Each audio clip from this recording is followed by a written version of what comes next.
astearte honetan Euskal Udalekuek haienganako kriminalizazioa salatu dute sare sozialetan zabaldu duten bideoan. Udalekuetako kideek azaldu dutenez Bernedoko udalekuan jarri dute fokua. Gainera, Bernedoko lehenengo txanda debekatu dutela eta alternatiba gisa Durangon egingo dutela iragarri dute. Era berean, Goñi eta Abaigarreko udalekuak egingo dituzte. Antolakuntzako kideek azaldu dutenez 2025ko udazkenean jarri zuten haien kontrako salaketa eta orduan hasi zen udalekuen aurkako kanpaina mediatikoa. Momentuan, bi prozeduren berri izan zutela adierazi dute antolakuntzakoek. Alde batetik salaketa batzuengatik irekitako ikerketa judiziala eta bestetik ikerketa administratiboa. Udalekuetako kideek adierazi dute gaur arte ez dutela jakinarazpen formalik jaso eta ertzaintzan administrazioan eta epaitegietan galdetu duten arren, jaso duten erantzun bakarra ez dagoela ez pertsona fisikorik, ez elkarterik ere ikertu gisa identifikatuta izan da. Udalekuetako antolakuntzako kideek salatu dute ebazpen administratiboa lehenbizi hedabideei filtratu izana eta hedabideek publiko egitean jabetu izana. El Correo eta beste hainbat komunikabide errelatoa unasten saiatu dira eta hasierako ustezko salaketa oraingo debekoarekin lotu nahi izan dute. Bide batez, salatu nahi dugu ebazpen administratiboa sinatu eta guri jakinarazi aurretik prentsara filtratu zutela. Argi dugu guzti hau gure proiektua oztopatzeko estrategia bat dela. Ez da kontu juridiko eta administratibo, kontu politiko eta ideologikoa da. Gure abokatuek hasieratik esan ziguten, oslan preparau. Azkenik babesa eman dieten Bernedo eta Euskal Herriko herritarrei eta erabiltzaileen familiei eskerrak eman nahi izan diete kideek. Giza eskubideen Euskal Erakundeak Martuteneko espetxearen eraikinean dagoen ondarea babesteko neurriak eskatu ditu. Izan ere, joan den martxoaren 23an 4 erakunde memorialistek espetxea memoria historikoaren leku izendatzea, eta haren historiaren elementu adierazgarriak babestea eskatu zuten. Erakundeak adierazi duenez, bertan urbanizazio berri bat eraiki nahi dute, eta horren harira Donostiako udalarekin, Gogora Institutuarekin eta Eusko Jaurlaritzako etxebizitza sailarekin elkarrizketa bat izateko zain daudela jakinarazi dute. Hoiek horrela eraikinaren egungo kudeatzaileari, hau da Eusko Jaurlaritzari, hainbat neurri hartzeko iradoki diote. Batetik balio historikoa duten elementuen bilduma egitea, hoiek katalogatzea eta artxibatzea, espetxean dauden artxiboak Eusko Jaurlaritzak kudeatzen dituen artxibo historikoetan gorde, duela hainbat urte Donostiako alkate ohi Eneko Goiaren bultzadaz egin zen bezala. Bestetik eraikina hondatu ez dadin segurtasun neurriak bermatzea eskatu dute. Ildo horretan azpimarratu dute balio historikoa duen eraikin bat itxi eta eraitsi bitartean, jendea bertara sartzen dela ondarea lapurtzeko edo eraikuntza degradatzen duten gizalegearen aurkako ekintzak egiteko.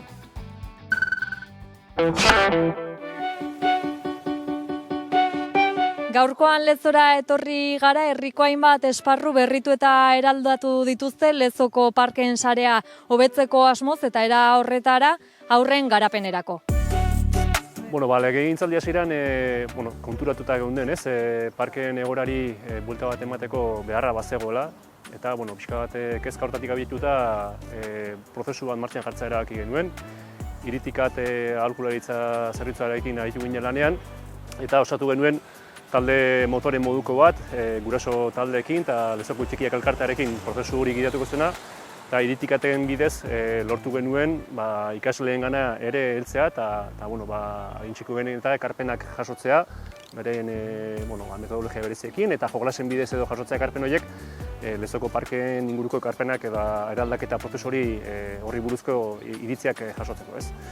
Ikusi genuen Lezon parke asko dagoela, 21 parke zenbatu genituen, baziren batzuk aur parkea, baina baziren isialdirako beste espazio batzuk, eta ikusi genuen, 21 parke baziren ere, bazegoela nahiko homogeneidade, parke aur parkeetan batez ere oso antzekoak zirela guztiak, esaten genuen partxiz ereduak zirela gehienak, eta bizkat ikusten genuen homogeneitasun horri beste buelta bat emango niokeela, eta nolabait pentsatu genuen Lezoko parke sistemaren ikuspegi oso batetik egitea ekarpen hori, ez? 21 horiek aintzat hartuta, egin zen hautaketa prozesu bat, eta 6 parke zehatzetan esku hartzeko plantamendu bat osatu zuen batzorde horrek, jasotako ekarpen guztiekin, eta pixkat planteatu zena zen azkenean, parke sistemak ere erantzutea Lezoko errealitatea, ez? Azkenean aurrentzako garapenerako espazio batzuk badira, baina badira horien zaintzaileentzako ere bai harremanetarako espazio batzuk, eta badira ere bai auzoen bizitzari eta egunerokotasunari ekarpena egiten dioten espazio batzuk. Ikusi genuen, auzo desberdinetan esku hartzea interesgarri izan zitekeela, auzo desberdin horiei parke eredu desberdinak eskaintzea, eta horrela herritarrak ere bai bultzatzea, segun ze parke eredu nahi duten, batera edo bestera joatea, eta horrela beren aukeran arabera ere bai, ukitzea jolas eremu diferenteak, eta auzoei ere bai, herritarrak joateko aitzaki hori ere bai eskaintza, eta bizitasun hori eskaintza ere bai auzoari ere. Maider Etxebeste naiz, Pasaia Lezorizeoko errota taldeko ordezkaria, guraso taldeko ordezkaria. Eta, pixka bate hemendik aipatu nahi genuen guretzako parkeen eraberritze prozesu honek erabateko garrantzia izan duela. Guk parkeak ulertzen ditugu herriko gune garrantzitsu bezala. Guretzat parkeetan azkenean komunidadea egiten dugu. Parketan adintarte desberdinetako aurrak ikusten ditugu elkarrekin jolasean, ikastetxe desberdinetako aurrak elkarrekin jolasean, auzo desberdinetako aurrak elkarrekin jolasean, eta azkenean hor sortzen dena da guretzako sare bat, aukera bat ere, harreman berriak egiteko, dauden harremanak ere sendotzeko, ze parke askotatik sortu dira menditxangoak edo hainbat proiektu ere herriarentzako. Orduan, guretzako parke bat bizirik mantentzea, herria bizirik mantentzea izango litzake, ez? Mugimendu honen oinarria Lezoko txikiek egin zuten prozesu bat izan zen. Orduan, horrei jarraituta, gero hainbat familiere elkartu ginen, baina, beraiek atzetik indar handia egin zuten udalari eskakizun hau eginez, eta insistituz, eta persistentzia horretan, udala bere gain hartu zuen ardura hori, eta oso pozik gaude jaso dugun emaitzarekin, eta eskertuak. Deien Ziganda naiz, Lezorri Eskolako Hezikuntza Guraso Elkarteko ordezkaria naiz. Guretzat familientzat gure ikuspuntutik oso garrantzitsua da parkeen eraldaketa. Gehien bat, denbora asko egoten gara hemen eta beharrak oso zehaztua genituen eta gehien bat aurren garapenerako oso garrantzitsua dela iruditzen zaigu. Bai beraien autonomiantzako, mugimendua, imaginazioa, harremanak sendotzeko, eta hasieratik hor jarri genuen fokoa. Parkeak eraldatu behar zirela, berritu edo berriak sortu, hau bezala, eta behin martxa hartuta aurrentzat ahalik eta erakargarrien eta irisgarrien ere bai izatea. Leheno aipatu dudan prozesua emankorra izan zen, eta aurrera begirako hainbat urtetarako egitasmoa definitu zen 6 bat parkeren eskuhartzearen bueltan, eta prozesu hori gero joan da garatzen eta horren jarraipena eman dio Lezon ondotik eratu den hezkuntza foroak. Beraz, hezkuntza foroak definitu zen pixka bat ze parketan nahiko genuken eskuhartzean hasi, eta horren emaitza izan da gaur ikusi ditugun bi parkeak, batetik Altamirako parkea eta bestetik Pizkaiko parke hau. Eta udalan aldetikan hartu genuen konpromiso bat, izan zen urtero gutxi asko 41.000 euro gordetzea aurrekontuetan parken eraldaketarako. 40.000 euro horiek hasieran atzeratzen joan zen ez prozesua, lehen urtean 82 bihurtu ziren, atzerapen horren ondorioz erabaki genuen handitzea partida hori, eta horren ondorioz bi parke hauetako eraldaketa prozesuak gauzatu ahal izan ditugu. Ondotikan aurreikusi dago beste parke batzuetan esku hartzea, aurtengoan Tirolina parkean esku hartzea erabaki zen, eta gero jakin ere, Altamira parkeko anfiteatroaren bueltan ere konponketa lanetan gabiltzala, eta gero Zubitxo Horrekaren bueltako parkean ere, datorren urtearen hasieran ere esku hartzea eta eraldaketa prozesu bat ere abiatzea aurreikusita dago. Orduan, egia da gauza asko dagoela egiteko, baina espero dugu pixkanaka Lezoko aurrentzako ere bai eremu atsegina eta bizigarria izatea.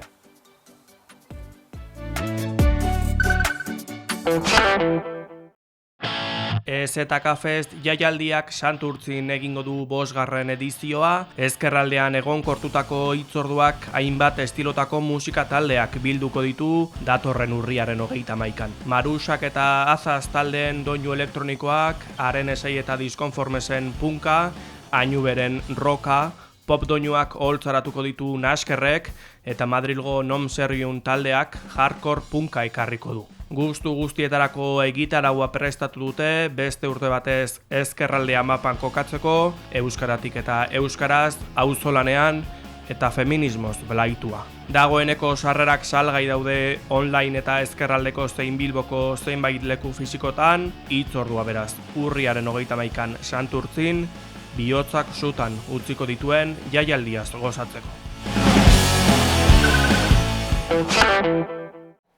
Gaurkoan, Nafarroako osasun sistema publikoa izango dugu hizpide, bai langileak eta bai sindikatuak ere osasunbidearen egungo egoera saldatzen ari dira, baita plantillaren lanbaldintzak ere, exigitzen dabiltzan hobekuntzek eta horren inguruko protestek medikuek aste honetan egiten ari diren bosgarren greba saio horrekin bat egin dute, eta honen inguruan sakontzeko luzatu dugu gonbita gaurkoan Oier Osinaga Lab Nafarroako zerbitzu publikoetako arduradunari. Eguerdion. Eguerdion. Mila esker gonbidapena onartzeagatik. Hasteko, Nafarroako osasun sistema publikoaren argazki orokorra nahi genuke egin, ikusleak kokatzearren, zein da argazki hori, zein da egiten duzuen diagnostiko orokorra?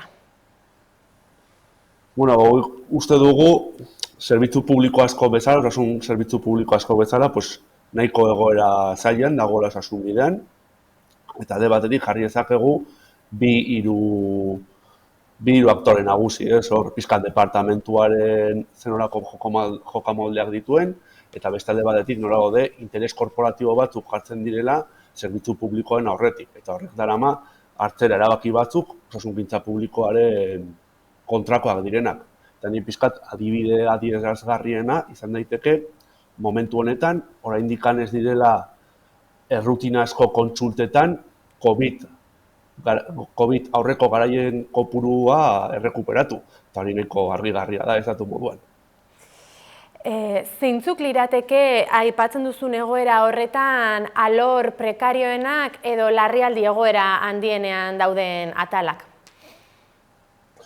Baitik hartzen da, lehen arretaren egoera, azkenean osasun bidea, osasun zerbitzu publiko bat beti funtzionatzen du lantalde moduan, eta azkenean lehen arreta egin behar den inbertsioa egiten ez bada, domino antzeko bat, eta hasten gara gaizki lehen arretarekin, eta gero jutzen da osasungintza espezializatura ez da bata bestean atzetik. Hor adibide garbiena da, ez deitzen duzunean eta telefonoa ez dizutela hartzen, azkenan bukatzen duzu emergentzietan o larrialdietan, eta hori ere supatzen duen karga larrialdietarako ere. Eta testu inguru horretan, nolakoak dira plantillaren lanbaldintzak? Bueno, baldintzen asuntoan, jundira azken urteetan gaiztotzen o sartzen, gero eta nik adibide garbiena da, zenolako lankargak hartatzen duen jendea. Gero eta jendea gehiago erabiltzen du, gizartea zaharkitzen den heinean, bere eskaerak ezberdinak dira eta handitzen dira, eta horri loturiko ez dagoen plan bat, plantilla horiek berdimentsionatzeko, eta horrek dakartze hainbat arazo. Eta lankargaz gain, ze beste alorretan daude bereziki zaurgarri edo dira bereziki prekarioak langileen baldintzak?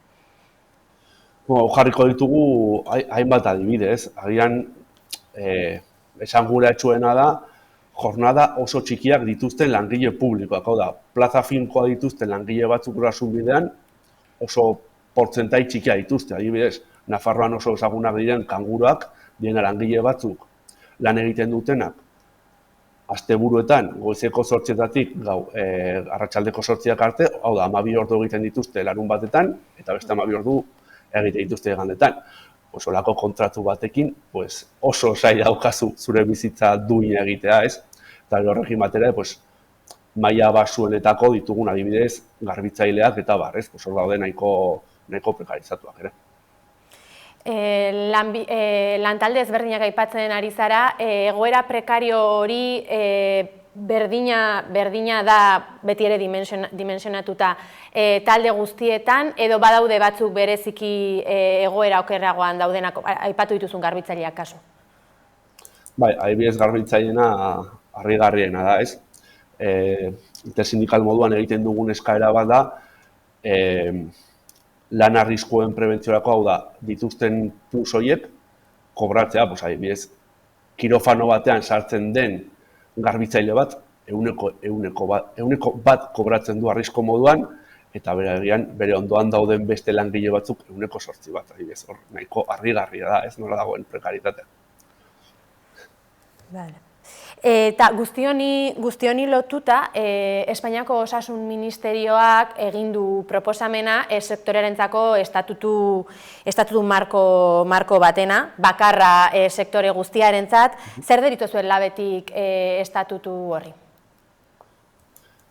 Bueno, betiko moduan, Espainia estatutik saiatzen ari inposatzen Euskal Herrirako egoera batzuk, egoera bere lan baldintzak saiatzen ari dira finkatzen, eta horri ekartzen digu hemen erabakitzeko eskubidea galtzea, eta galtzen dugu, eta gero ezin dugu lan baldintza horiek hemen erabaki, ez adibide bat.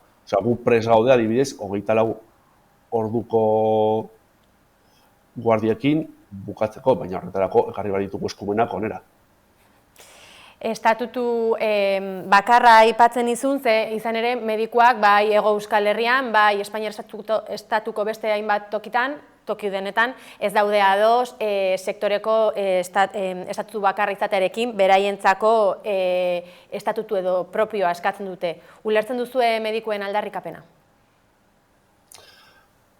Ulertu dezakegu, baina ez dugu konpartitzen. Hau egian, egia da nahiko zaila dela kotan administrazioa ezagutzea, baina hau igual ikusentzulei plantatuko niok. Hau izango balitz, zure enpresan lan-hitzarmen bat negoziatzen zabiltzala, sektore batek eskatzen duela bere lan-hitzarmen propioa, bere aldarrikapen propioarekin. Horrek apuskatzen du langileen batasuna, eta horrek azkenean sartzen gaitu dinamika oso txar batean, non batzuk garaile aterako dira, eta beste batzuk galtzaile. Hau da, hemen dago estrategia oso konkretu bat sindikatu batzuen artetik, interes korporatiboak aurrera eramateko, eta esaten den guztia beste langileak berdin zaie, eta zerbitzu publikoare askotan, esan dezakegu ez dagoela bere zentroetan, egoera momentu batzutan.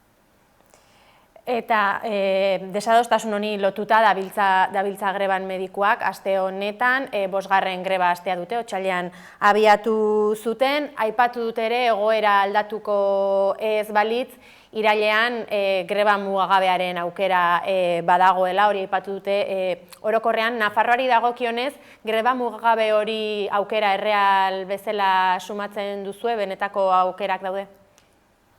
Hori egin dute publiko, ez? Sindikatu medikoak egin zuen publiko ostiralean, ostegunean, ez daukat ez dut horitzapena, baina bai plantatzen duen greba mugagabea eta pixkat nahiko argigarria da ere, plantatzen dute behintzat prensan hartu den moduan dela, egingo dutela ekainatik uztailatik aurrera, baina bakarrik arratsaldetan. Hor uste dugu ari direla erabiltzen greba interes nahiko txarrekin. Zergatik normalean guzti dakigunez, jornada normalean zuen medikuak hartatzen zaitu goizeetan. Eta hauek egin nahi dute greba arratsaldetan. Arratsaldetan Nafarroan peonadak diturikoak, hau da, ordu ekstrak egiten dituzte. Eta zer gertatzen da? Ordu ekstrak horiek ez egiteko, egin sartu dute greba mugagabe hau.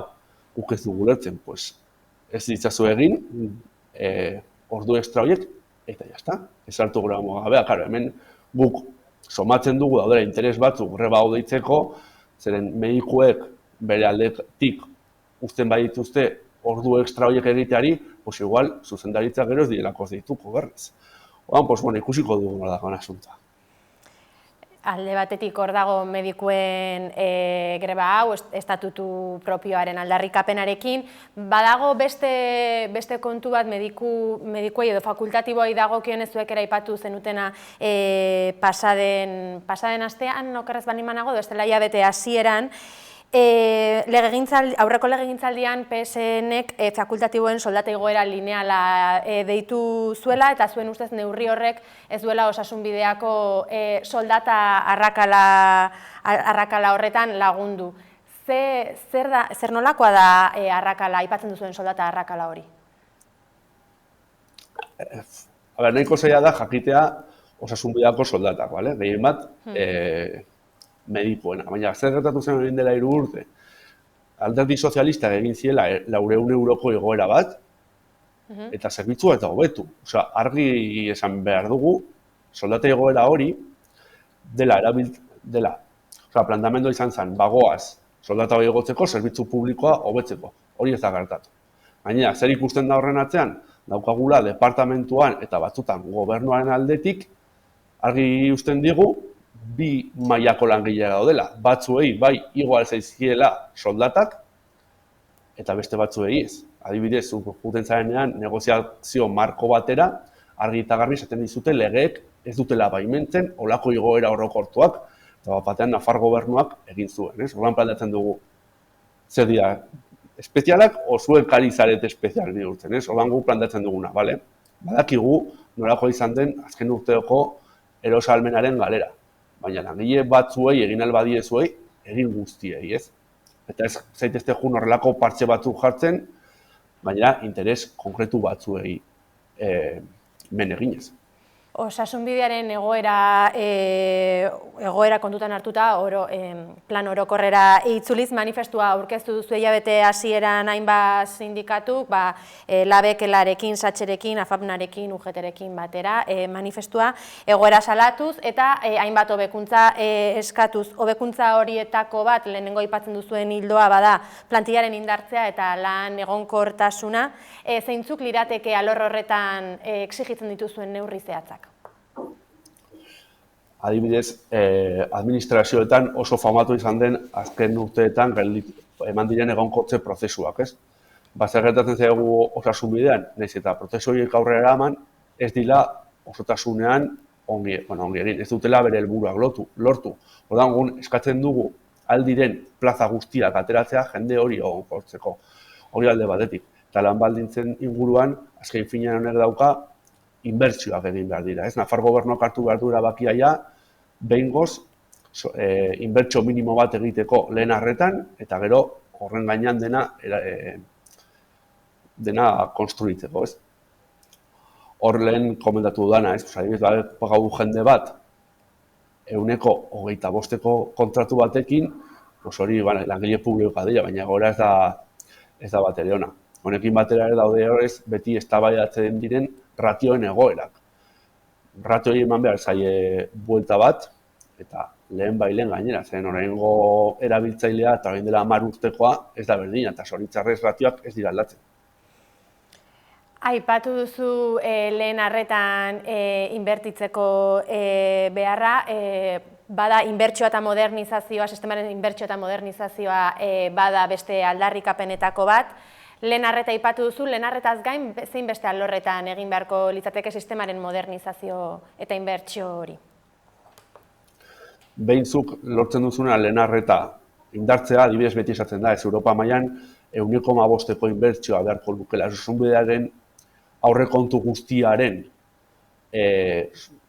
portzentaia izango beharko litzateke 1,5. Horrek jungo litzateke beste alorrak ere hobetzen, ez? Larrialdetan ere, guztiok akigu azken hilabetetan mugitu diren eskaerak, langileen eskaerak, eta aldi berean, tokatzen zaigunean, eta zu larrialdietara bazoaz, nahiko denbora ematen duzu, ez? Jungo dira bat beste egin, eta gero, espezialitatean hor daude, hitz egiten diren itxaron zerrendak, ez? Hori ere buelta bat eman behar zaio, eta benetan hartu behar dira erabakiak, mai gainean jartzeko osasunbidean eta osasunbidean egiten den lanaren gehiengo, esango genuke, 180%, lantaldeetan egiten den lana. Eta horregatik, zuk hartu behar zuen erabakiak, erabaki orokorrak izan behar dira, langile guztiei afektatzen diena. Eta hor adibidez, orain ematen arien modernizazioarekin, argi eta garbi daukagu, langilei eman behar dela gero eta formakuntza gehiago, eta bai aldarrikatzen dugu, eskubide moduan izan behar dela formakuntza hori, eta ordu konkretuak eman behar zaizkiela langile guztiei. Beti ere, trampak ez eginen eta bere lan orduetan eman da formakuntza hori. Aipatu dituzun aldarrikapen horiek eta aurretik esandakoak ere aldarrikapen horiek egiteko elkarretaratzea deitu duzute gaurkoan, duela minutu batzuk Iruñean. Nola planteatu duzute elkarretaratzea hau? Bueno, lehenengo esan behar da, nahiko polita izan dela, nahiko intersindikal zabal bat lortu dugu, hau oso zaila da askoten. Eta, hori izan da ezen guretzako esfortzu oso handia, baina lortu dugu. Eta, hori planteatu dugu genuena izan zen, atera genuen manifestu bat, eta honekin batea, dei egin genion departamentuari mai sektorial bat deitzeko, eta gai hauen inguruan eztabaidatzeko. Eta, daude, gaur, esperoan deialdi hori jasotzeko gustu dugu, gaur ikusitakoarekin deituko gaituztela. Gaurkoan hemen utziko dugu elkarrizketa, Oier Osinaga, mila esker Hamaikarekin hitz egiteko tartea hartzeagatik. Zuei eta eskerrik asko gonbitagatik. Mila esker.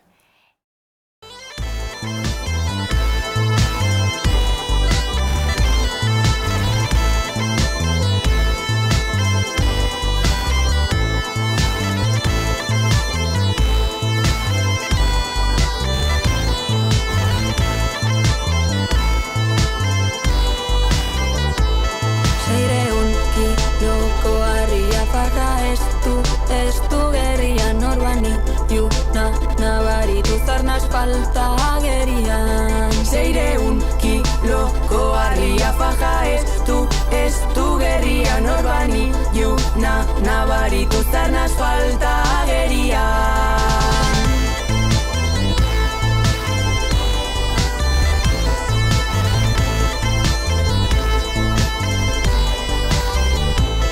Tatxingak edaman zeneke izerdiz busti haien ez horabi eskuin ezkere zingara mantenduten den. Tatxingak eraman zeneke izerdiz busti haien ez horabi eskuin ezkere zingara mantenduten den.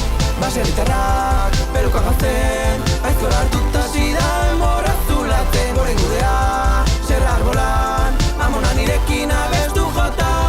Baserritarrak peruka gazten, aizkora hartuta zidan morazulatzen. Goren gudea, zer arbolan, amona nirekin abestu jota.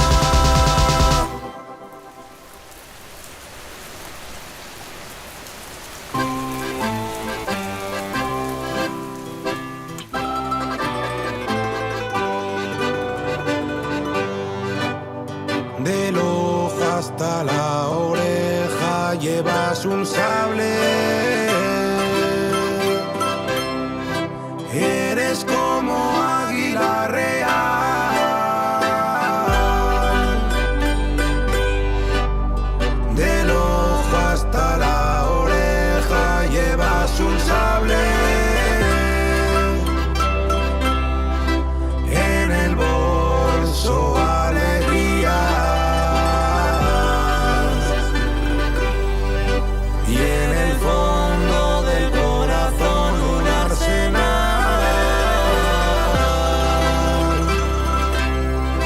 Y en el fondo del corazón un arsenal.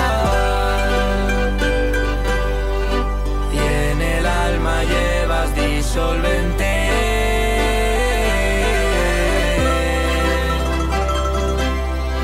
Y en las botas un puñal.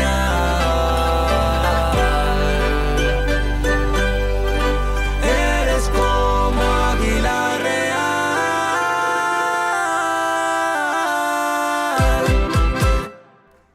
2026ko txapelketa bukatu da horrela. Igotz irabazle argia dela, txapela eramango du etxera harro.